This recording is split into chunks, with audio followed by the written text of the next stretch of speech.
want to start today with something that should be obvious, but often isn't. Law firms are marketing organizations. The way they describe themselves, the language on their websites, the content of their pitches, the way they handle media relations, the way that they participate in ranking surveys. All of it is strategic communication designed to present the firm in the most favorable possible light. That's not a criticism.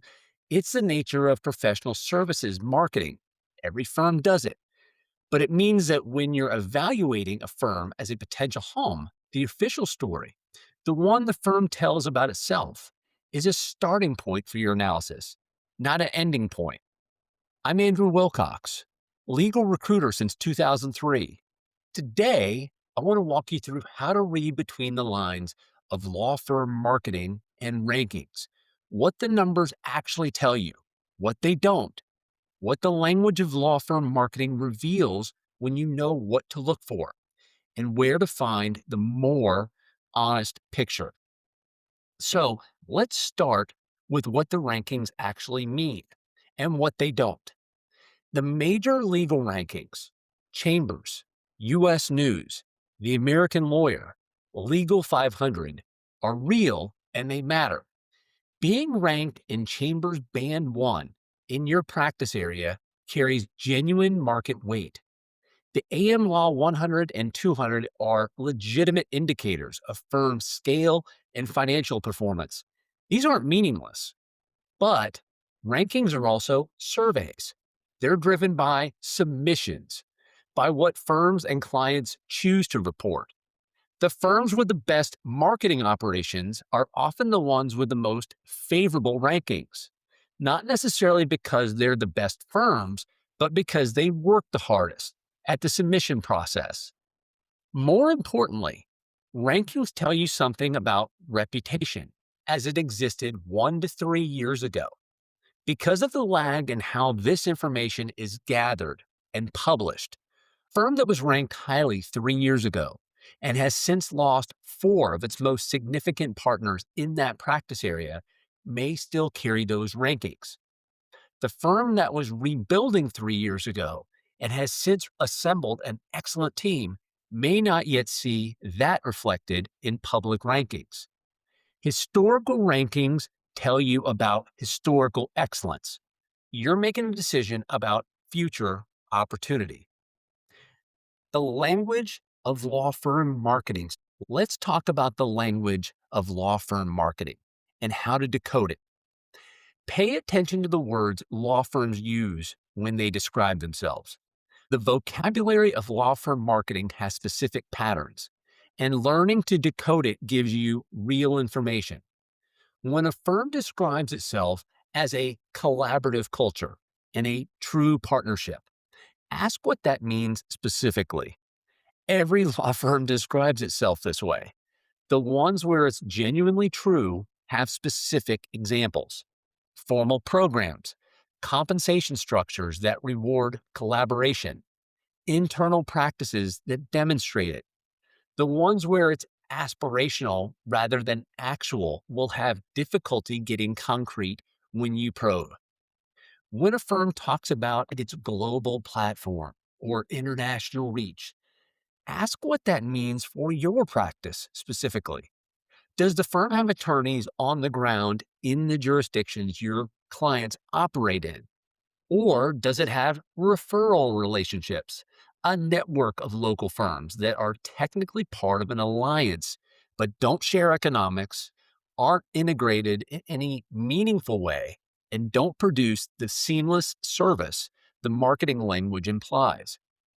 When a firm talks about being full service or a full service firm, find out what full service means at the level of your work.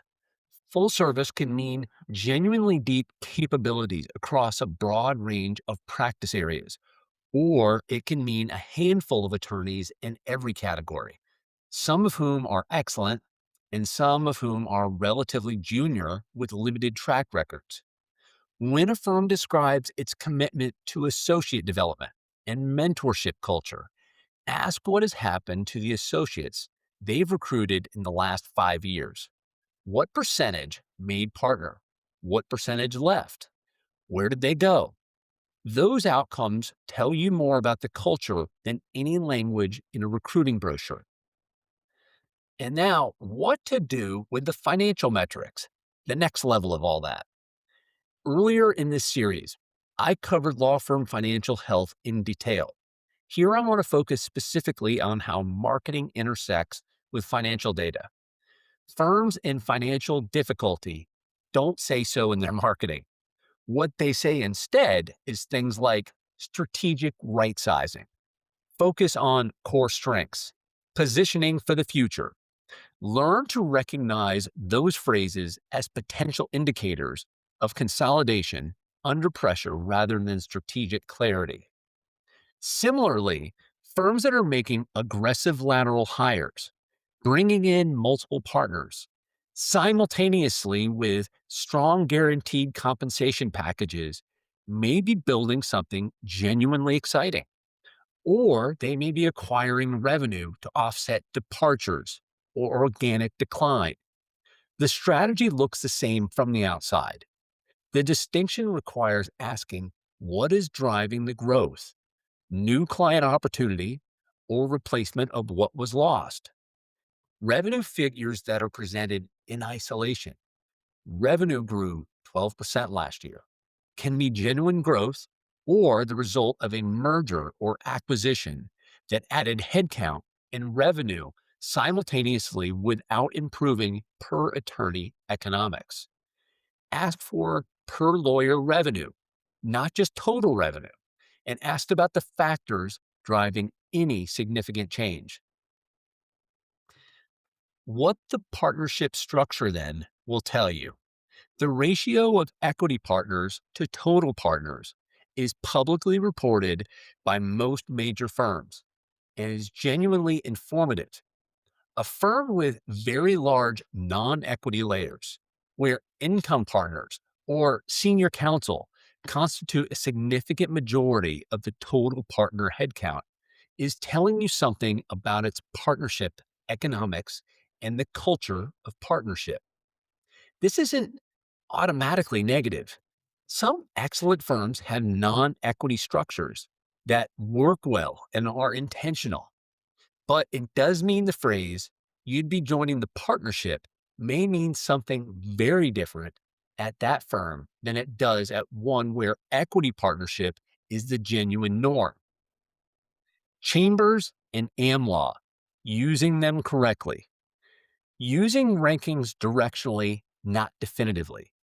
A firm that consistently ranks highly in your practice area in Chambers has likely earned that position because Chambers rankings are driven substantially by client interviews that are harder to game than submission-based surveys. That's a meaningful sign. AmLaw profitability rankings are useful for comparing firms of roughly the same size and model. Comparing a 200 attorney regional firm to a 2,000 attorney global platform using PPP is not apples to apples. What rankings are worst at? Telling you about culture, collaboration, leadership quality, stability of the practice group you're joining, and the specific opportunity for you as an individual. So, with all of that, where do you find the honest picture? The most reliable intelligence about a firm's actual culture, actual financial health, and actual trajectory comes from conversations with attorneys who work there now, not the ones the firm puts in front of you, but the ones you find independently through your own network. The second most reliable source is the pattern of movement over time. Who has left the firm and why? Who has joined and what their experience has been? What the turnover pattern in the practice group you're joining looks like. That pattern, available if you're paying attention to the market, tells a more truthful story than any marketing document. Rankings and marketing are inputs. They're worth reading, but they're worth reading critically. The honest picture is always more specific, more nuanced, and more useful than the official one. Do the work and find out. I'm Andrew Wilcox. This is a Lateral Brief. If you'd like to have a confidential discussion about your practice or career goals, please email me at andrew@wilcox-legal.com. And as always, grateful, Andrew Wilcox.